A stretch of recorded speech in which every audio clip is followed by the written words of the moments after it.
Riding is getting onto a relatively deserted slope, feeling that sensation of sliding through the soft snow, and the total silence as you're moving through the trees. The only sound you hear is when you're crashing through some branches or bouncing off a tree. It's a chance to sort of take your brain, put it on a shelf, and let your body have some fun. Snowboarding early on took a lot of influence from skateboarding and from surfing. A lot of the people who got into snowboarding were people who spent their summers either riding on concrete with a skateboard or riding on water with a surfboard and wanted to transfer that same feeling to snow. Lots of speed. You become one with the mountain almost, You can do whatever you want. You can be free and just go with it. What Jake did, and his huge contribution to the sport, was recognizing the business opportunities and the commercial value of the sport of snowboarding. Well, I grew up on Long Island, right next to the ocean, and I was sort of a frustrated surfer. I'd never had the money as a kid to buy a surfboard, and I hung out around the beach a lot and sort of boogie boarded on pieces of styrofoam. Then a company called Brunswick, which is big in the bowling alley business, came out with a product called the Snurfer, and it was a toy-like version of a snowboard.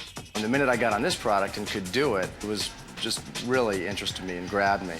And from that point forward, I always knew that there was an opportunity there for this to become a sport. It's like dancing. More fun than skiing. It's a better thrill, there's more to do. More tricks to do. More tricks, I don't know, 360s. Of course, I can't do any of that stuff, but I like to try. Follow my butt and stuff like that. Jake was working in New York at a company that brokered corporate mergers, and one day in 1977 figured that wasn't really his bag, and he would try to make a business out of this sport that he so much enjoyed. And he left the Wall Street firm, kind of ditched that job, went up to Vermont, took $100,000 and sunk it into his snowboarding business, and promptly went broke because he had underestimated, I guess, or overestimated, or improperly calculated the demand. In the early days, it was a lot of work. We had to go and personally make a presentation to the ski area and lobby with them and go out and ride. They'd be skiing, we'd go riding and show them that we could turn right and left and stop and everything else. And they'd be always very leery of us, and they'd obviously see that we were acting, in our own best interest and so forth. And it was a tough road, but we got, some cracks in the wall in places like Stratton Mountain and Breckenridge out west and Boreal out in California. Places gave us an opportunity, and it started to take off from there. Snowboarding has grown up and left Jake's house years ago. I mean, it's got a whole life of its own now, it's not just Burton, it's a whole industry.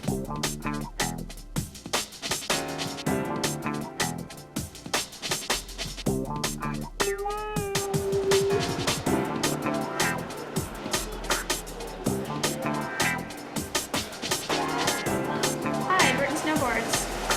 Sure, hold on for one sec.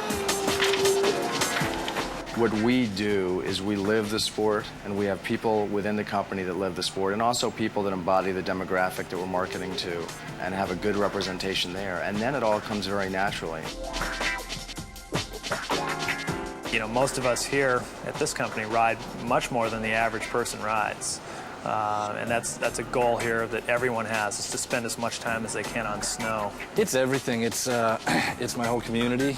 It's most of my friends come from riding, and most people that I hang out with. People will always say, geez, we need to come up with a mission statement or something. We don't have to come up with a mission statement. I mean, our whole reason for being is the sport of snowboarding. Everything we do is focused on the rider, and when I say the rider, I talk about the core rider, the active participant, the person who's really in touch with the mountain and really in touch with the product. We do not make a product, a hat, a glove, a boot, a binding that does not, A, come from the core rider, and B, enhance the riding experience. We have development teams comprised of between 3 and 6 professional riders, And these teams are really responsible working with a product manager and a marketing coordinator in developing the product, the graphics, and then the communication of that product. For us, the team is our direct link to reality. I mean, we sponsor the top athletes in every market worldwide, whether it's Japan, Europe, or North America. And, you know, we're sponsoring people who are spending, 100, 150 days a year on snow. It's a broad-ranging group. They're core alpine riders, core free riders, core backcountry people. They ride every opportunity they can year-round. They're completely committed to their equipment and customizing the products for their own use. If I'm a product manager here responsible for boots, I'm going to use the team as my #1 source for feedback on my new product line. The consumer is king, and if the consumer says you have a lousy product, you have that's all. His opinion is all that matters. If he says you have a great product, you try and get at them. Why? Why do you like brand A more than brand B? Why do you like Burton versus this knockoff? Why do you buy Nike instead of Reebok? And you hear some very interesting things about the image, the lifestyle, the things that people associate with brands.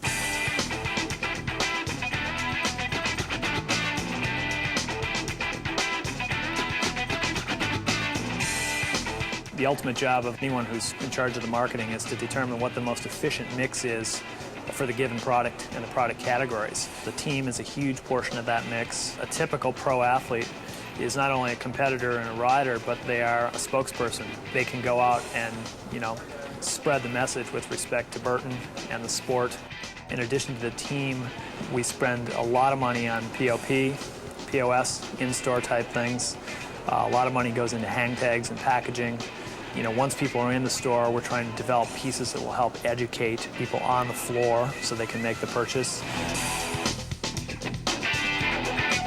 We spend a tremendous amount of money on print collateral. The biggest piece would be our consumer catalog, which is done in multiple languages.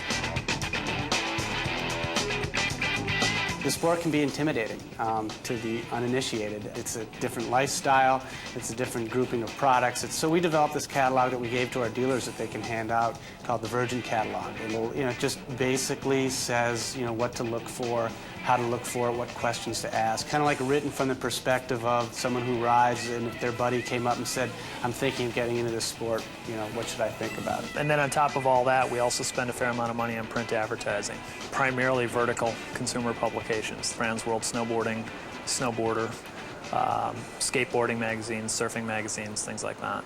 Well, you have to be careful that you don't look like someone who typically wears a suit who's pretending to be something else. So you have to have the authenticity. With all of these grassroots sports, authenticity is their calling card. To me, it's half lifestyle, half sport. It's almost too bad that it's not more technologically driven, because we would have our job would be a lot easier. But when you're marketing to using lifestyle, it is much more difficult because it's these dichotomies. If you try too hard, you'll miss. And if you don't get it, then you miss. Since snowboarding is relatively new to the mountain environment, one of the big things has been to expose consumers to boards. And the best way to do that is to have product available on the mountain for trial.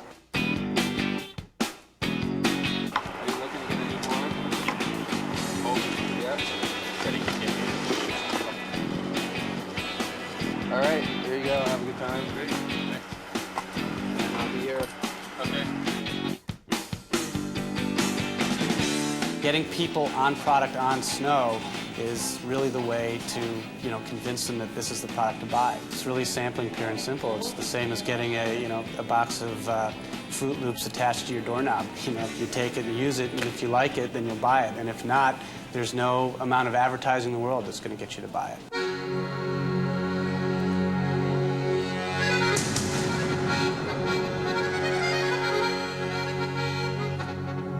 My dedication comes because I love the sport that I do. It's the feeling, and I can't really explain to you the feeling without you being there.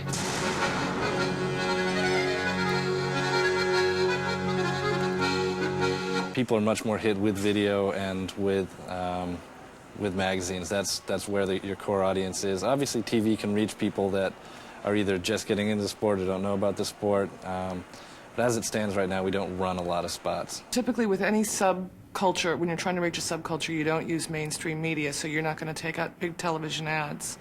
You're not going to take out ads in Sports Illustrated. You're going to find the niche magazines, and you would design weird ads that adults would find strange, but that younger people would find a little edgy or cool.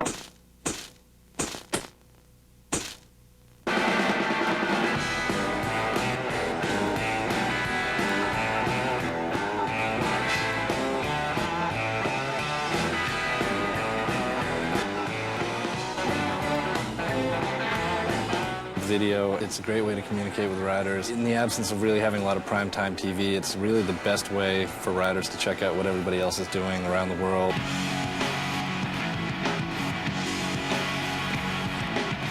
The other thing with riders is they'll watch videos 20, 30 times. I mean, they completely devour them. They'll know every trick, every rider, every scene. They'll be able to quote them.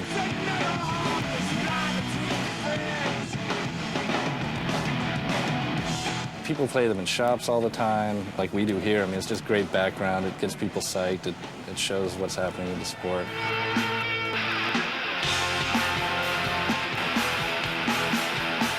The one unique thing about snowboarding right now is it's a small enough industry, and it's something you can still wrap your hands around. It's tangible, and you can see improvement year after year. But that is absolutely what drives this company. Is always looking forward, never looking back.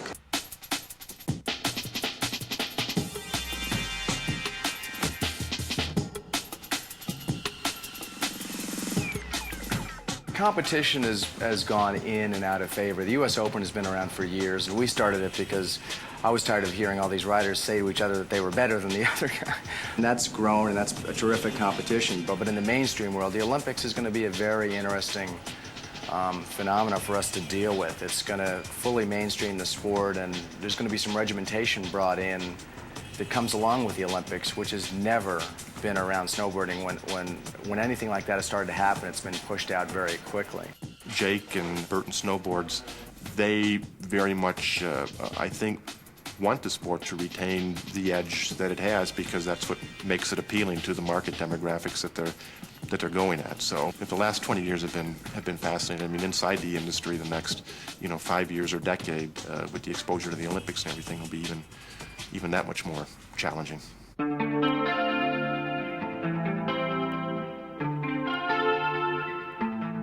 There is definitely a community feeling, in riding that nobody who's been in it for a while wants to lose, especially not at the expense of, bigger growth or whatever. So it's always a balancing act, how to just stay true to yourself, to stay true to the sport as it enters a more mainstream market and hits the airwaves and hits the Olympics and everything else. I feel pretty comfortable that we can get that message across, though.